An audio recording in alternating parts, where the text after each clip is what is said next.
All right, guys, welcome back to Agents After Hours. Brian Fox here with Red and Tom. And today we're going to talk to you about real estate agent rookie mistakes and how to avoid them. We'll tell you a couple stories, give you some insight, and see if we can help you avoid these very simple and practical idiocies as they happen. So I went first last time. Who wants to tell the first story? I will. Okay. Rookie mistakes, man. God, those were the years. What was it? 10 years ago, 13 years ago? Jeez. When I already got started into the industry. I think my biggest rookie mistake that I can aid a lot of new agents in regards to not faltering or not going into when they get into the industry is not setting up your schedule. A lot of agents get involved into real estate and their biggest mistake is they think they're going to have the freedom of time, right? They're going to be free to just go out and have meetings, not cold call, not prepare their day, not prioritize their money producing activities, and not being pretty much goal oriented and writing down what they want to achieve, how they want to do it. I see that in the office right now. Actually, I'm thinking of someone that I won't say their name, but I'll say it's fine.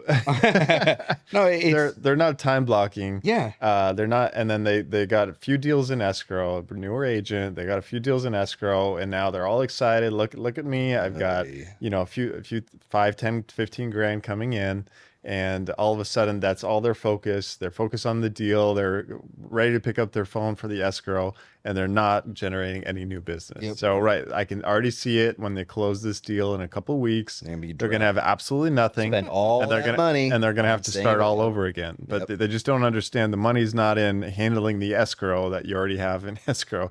The money's in generating new business. If you're not time blocking 2, 4, 6, 8 hours a day in income generating activities for calling, door knocking, whatever, then you're wasting your time. Yep. I mean, primarily that, like, time blocking is a huge rookie mistake. I think the next biggest mistake, you just said it, was not generating new business. But major rookie mistake is not having a CRM, right? Not knowing where your business is coming from, not knowing where your business is going, how they've been doing, how many transactions you've closed. Business is all about numbers, right? If you're not tracking what you're doing and you're not tracking your expenses, you're not tracking your income, you're not really into a business. You're into a hobby, right? You're not building up a big company. You're not building up your ability to have the financial freedom. You're creating a job, right? And if you're not time blocking and you're not tracking what type of business you're generating, whether it's cold calls, whether it's center of influence, whether it's a strong referral. Biggest thing that I messed up on actually getting into this business was not having a CRM, right? I mean, if I had a new deal coming up and I had a CRM of buyers that were there and I could hit a button where I can just send an email out and saying, hey, I got this new listing, here's the possibilities, here's the specs and everything else, it would have built up a lot more business a lot quicker. I mean, CRM is just, without a CRM, you shouldn't even be a real estate agent. Yeah.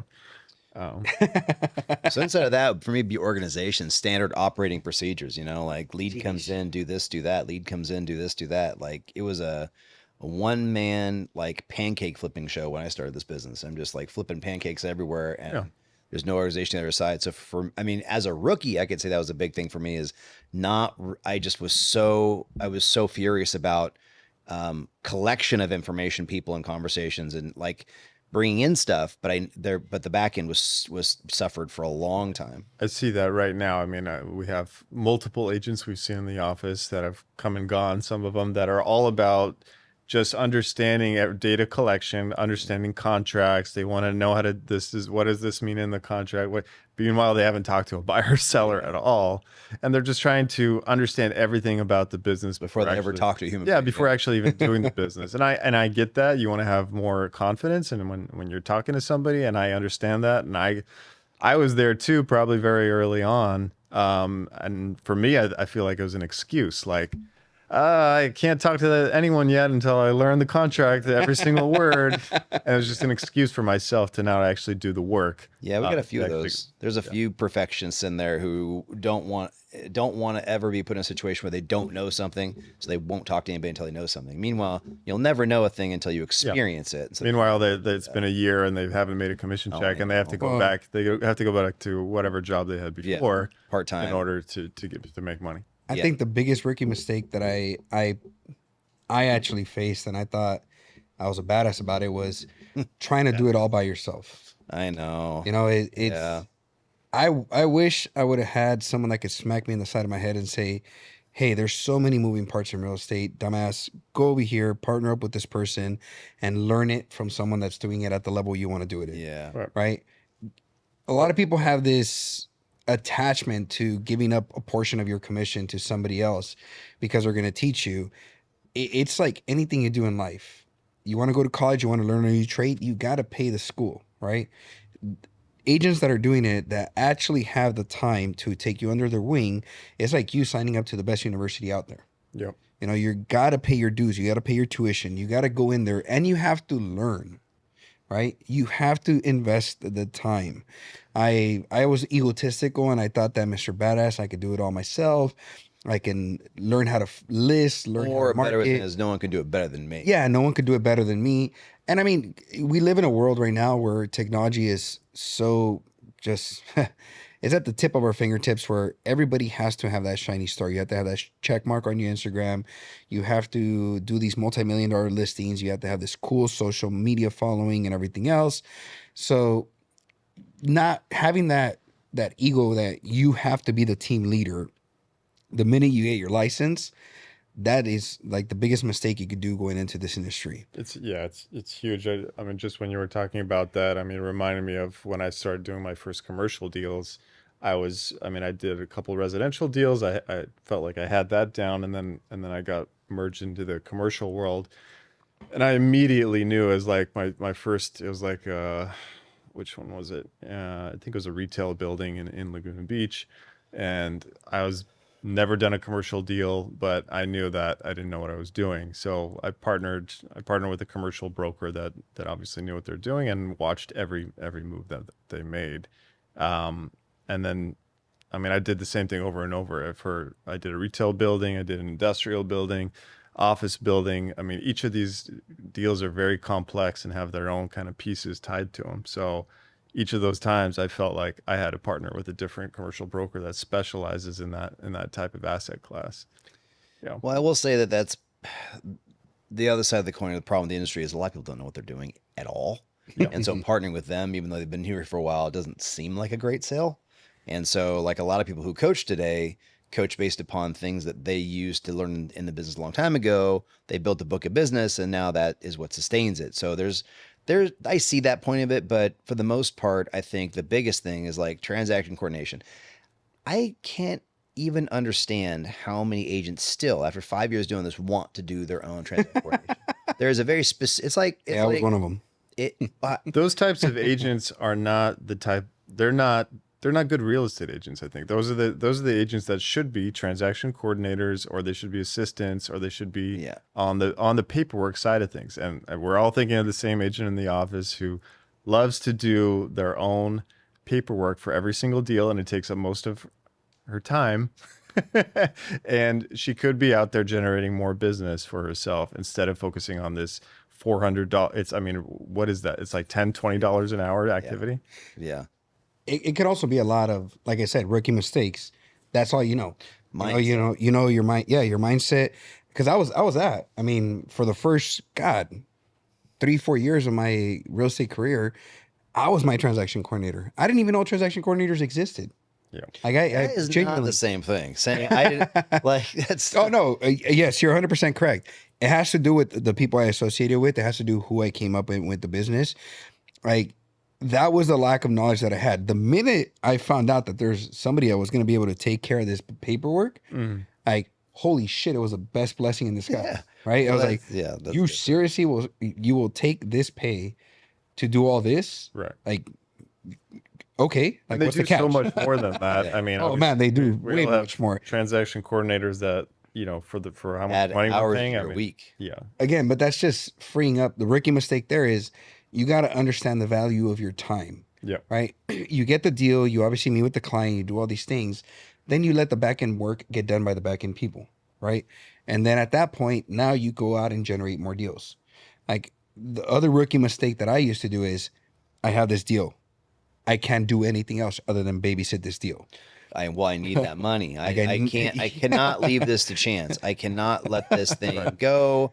I'm going to be in control of this thing. Meanwhile, 100% of my time is likely here. a chance it blows up if you're that Oh focused. man, Yeah. it's so crazy, so mind-boggling to me how much time as a rookie I would invest into just babysitting every step of this deal. Right? Like I did not think outside of the box. I go back to some of the transactions and I hate going back in time and seeing the things that I did wrong, but it makes me learn and it makes me grow. And I would see all these other listings come up in that same neighborhood. I didn't pass out one flyer. I didn't do any marketing. I didn't set up an open house. I had no direction in regards to how this business is able to produce so many more avenues of business and so much more time. And all I was doing was picking up the phone call, calling the client, making sure that the client knew that I cared about this deal, that the deal was taken care of by me. Right. It was just insane, right? So What's a rookie? So I can think of a bunch of stuff from my rookie years, but I kind of feel more comfortable today talking about what I see people doing right now today, only because they have people with them saying, stop doing that. Like that is horrible. in today's rookie mistakes, posting Yeah. more than producing more. Oh, that's a good one. Yeah. Being super famous on Instagram.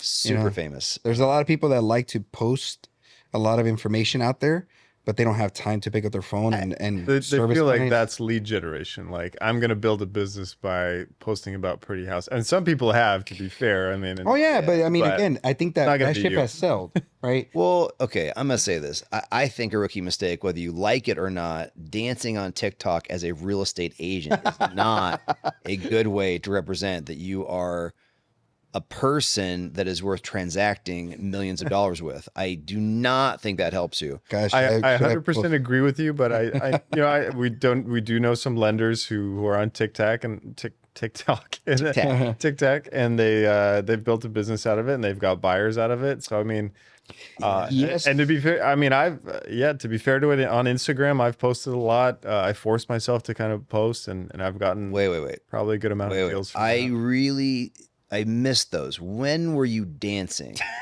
on TikTok? Because I missed it. You missed that one? I missed it, but I don't want to. I want to go copy and save those for my long-term file. It was I think it was a Britney Spears song. And Oh my God, please be a God. Britney Spears song. Well, no, my point is though, I mean, there's people who get business from that. I've seen some lenders, but you know what's funny is I actually saw there's a gal who's a lender who was in I want to say Washington. And I saw her come up on my feed a long time ago doing a bunch of videos on Instagram and TikTok. And she had moved down to LA now. And I can tell you my version of that, she came down because of Instagram, value of Instagram, not lending business. I don't know. Could not be right. But the point is that people do that stuff. And the question is, who's the customer for that? And you can get people through, you can get people to see you and you might get some recognition, but is it relevant to what you're putting out? Will someone say, I bet this guy's pretty good at marketing my Newport Beach house. I mean, he's doing a pretty sick Running Man. I mean, that is a tight Cabbage Patch, so let's see if he can do it. At least I doubt that. At least for me, I mean, we've talked about it before. I talked about it with you too on the Jerupa when I had the camera inside. Oh, geez, yeah. And I wish I could really Tell that story. it would be like, to me, that's a huge rookie mistake, right? I mean, I had agents call I me, actually think that's more rookie though. That's and that's to like me, stolen valor. to me, I had agents call me like, hey, I want to show your listing, right? And I'd be like, all right, great. It's like, hey, just so you guys know, there's cameras there, show up with your client, yada, yada, yada. Then I would see the cameras and I see no client, one agent, tripod, setting up videos, dancing in front of the mirrors, putting reels together. And I text them and I'm like, hey, dude, what are you doing? It's like, is your client on Zoom? Are you virtual client? Like, what's going on here? Nope. The sad part was, I mean, again, we're up here obviously venting our own personal biases about that. But the reality to me Not a bias, is none of those agents produced a buyer for that deal, Yeah. right? I saw one agent, and the crazy part is this agent had like a 500,000 views on my listing. And guess what? I went on his social media place. I posted, hey, I'm the owner and the listing agent on this property. You're interested? Give me a call. I produced a buyer out of it. You know, and it's crazy to me that 500,000 views. Well, go ahead. I have something. you know, and to me, it's like, I think people are losing the connection of clicks and views and transactions and production. Well, but I think that, okay, so the other kind of coin is like what real estate and this is getting deeper, but everyone's vision of real estate career is insta fame but you're not going to get a TV show. So how do you do that? Well, you generate your own stuff and get people to come and look at you over here, because the model for what real estate is not really that great of a model to watch. It's, you do really flashy shit and people think you're amazing for it and they want to work with you. It's like, well, no, not really. And so, but what about that thing is, though, that person and those people generated no revenue. But here's what's funny is that that's not a real estate agent. Nope. That's a promotion person. And by the way, go make money doing that. Go tell people, look, I'll get you 500 views on $500,000 views on this and a buyer.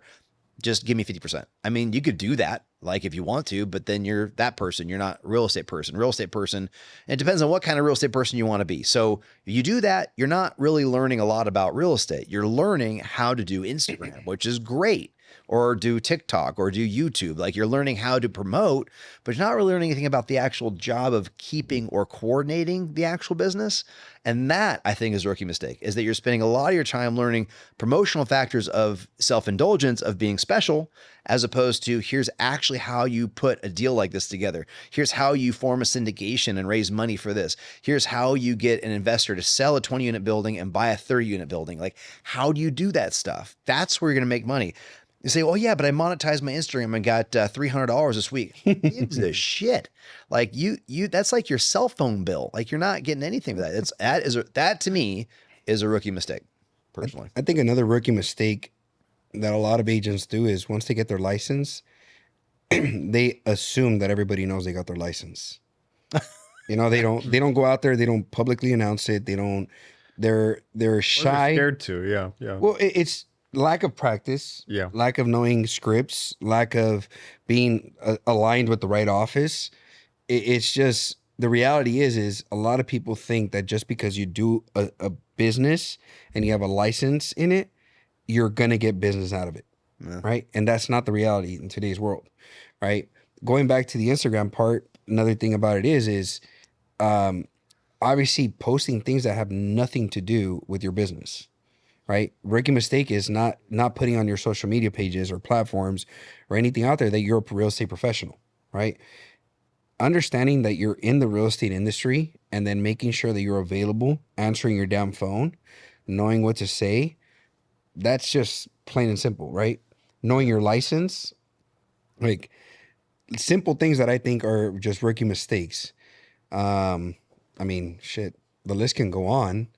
Can go on. Okay, I was going to say another rookie mistake from what's going on with rookies that I see today. So another thing is, so we talked about time blocking. That is a definite. I see some people waste their time. Talk about what they're spending their time on that is also not productive. That I think the biggest thing too is beyond that is the fear factor of talking to people way too much. I mean, this is a sales career, and I think a giant mistake that I see on I will say daily, if not hourly basis, is complete reluctance to communicate with anybody about the actual function of selling anything. Yeah. It's a customer service sales job. So you do serve people, but you got to be in front of them. And so we coach people to get into environments where you have massive amount of people at one time. I have had agents who have worked on my team who were really good in the room. I mean, they could work a room and be running for president the next weekend. Like, they're really good, but really bad at collecting, people to sell stuff to. They just really, they had a psychological block when it came to asking for business. They couldn't do it. And the pitch I told them, I said, look, all you got to do is go set up one of your parties and have me come stand next to you. And then anytime someone comes to you and starts talking to you about a real estate question, do whatever you do and say, here's Brian. And then I will say everything you got to go and you take it right back. And it's like, you got to understand where your benefits are and how to actually use what you can do and how to offset what you don't do well. to be able to sell more stuff, because you have to sell. It's a sales job. But people, I will beg agents to get on the phone, to create their newsletter, to do things that are just very basic. Here's what I do, here's how I do it kind of stuff, or even book themselves open houses. And man, it is such a struggle to get them to like, okay, I'm gonna have to sell something, because they think, well, if I just share a bunch of stuff about Instagram, they'll know. Like they'll know, right? I mean, why wouldn't they know? They know that's what everybody else does. That's what I do. I think that's a giant rookie mistake. I think that creating that initial kind of web that you have of all the people you know, family and friends. I mean, even if you're starting from zero, you can get like, let's say 3 deals, 4 deals easily. I mean, if you've got to know, especially if you grew up in this area and you have a network. I mean, you can easily get 3 to 5 deals. Shameless plug for we do have a good training program that we just started. It's a 90-day training program for agents under 3 or 5 deals, and every day there's kind of an assignment in there, and it helps you get to a certain number of contacts, every week. And at the end of the 90 days, I mean, it's almost 100% guaranteed that you're going to meant to be a bit of a plane liftoff, so to speak. Get you in the air, get you moving at a pace. So yeah, sorry, go ahead. No, that's exactly right. Yeah, you want to get up and running, and once you get to that point, hopefully we can get you to at least 3 or 4 deals, and you can kind of run your own path. I can't even tell you how many agents I talk to in our organization, or even online, or ask questions, and before the first deal or so, they have that same, I have no, like, they think it's so hard. Like the real estate stuff is so hard. And the stuff they make really hard, I told them that's actually the easy part. We got to do this. And I said, I just need to get you to here and show you. And then what's going to happen? I said, you're going to have this, you're going to say to me like, yeah, it wasn't so bad. I'm like, yeah, no shit. I told you it wasn't that bad. I just got to get you through this piece. And once you've done that, now we can actually do this other thing. So the point is, this liftoff program is really meant to be a, let's burn our fuel so we can get past this piece. And then we'll coast with the rest of your business, because you'll understand that what we're saying is these are the important things. These are not. And now we need to get to a certain altitude. So the weight of the plane and the air itself will help guide us the rest of the way. So yeah. Good probe. Yeah. Yep. You want to wrap it up, Brad? Yeah, I mean, that's just pretty much it right there. It's a great opportunity for rookies to actually reach out to us as well too. I mean, the last thing I can even think of a rookie mistake that I did was analysis by paralysis, overanalyzing the industry, overanalyzing what you have to do, overthinking, and overstressing over the things that are not necessary. No, I'm sorry. I'm thinking of so many times I was sitting on the phone waiting to call back a client or call a new client, and just like 10 minutes staring at my phone. What am I going to say? What am I going to say? And now in this point in my business, I'm like, I don't have time to think about it. I press dial, and then by the time the person says hello, I'm like, I figure out what I'm going to say. I like the business card one. I like when people they spend like 2 weeks designing their business card. Oh, their logo. Like logo and placement and the right font. It's like all these business cards. And now they've got a really nice, on their desk, a box of dusty business cards. Probably never. And it's like, yeah, and so I see all the time too, is like everyone spends so much time on creating the business and doing the this and doing the that. Okay, incorporating, got my business phone. Okay, I'm ready to work. It's like months later. The beauty of it is, I mean, I personally think, as I've been in real estate for such a long time, you start as a rookie every year.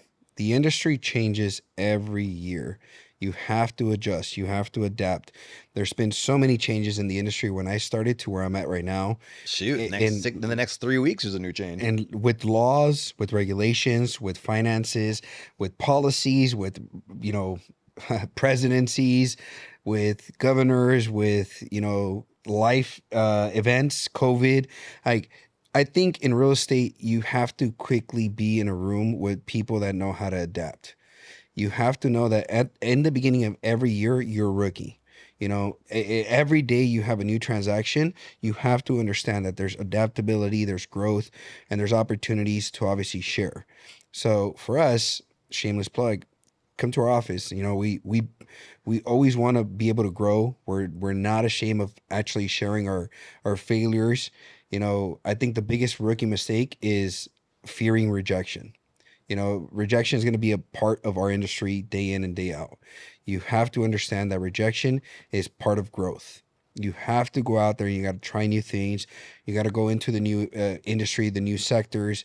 You got to try with new people. It's just, 10 no's make a yes. oh man, fall forward, right? I mean, it's just hit that pavement so many times so that when rejection comes, it's just a brush off. Who cares? On to the next deal.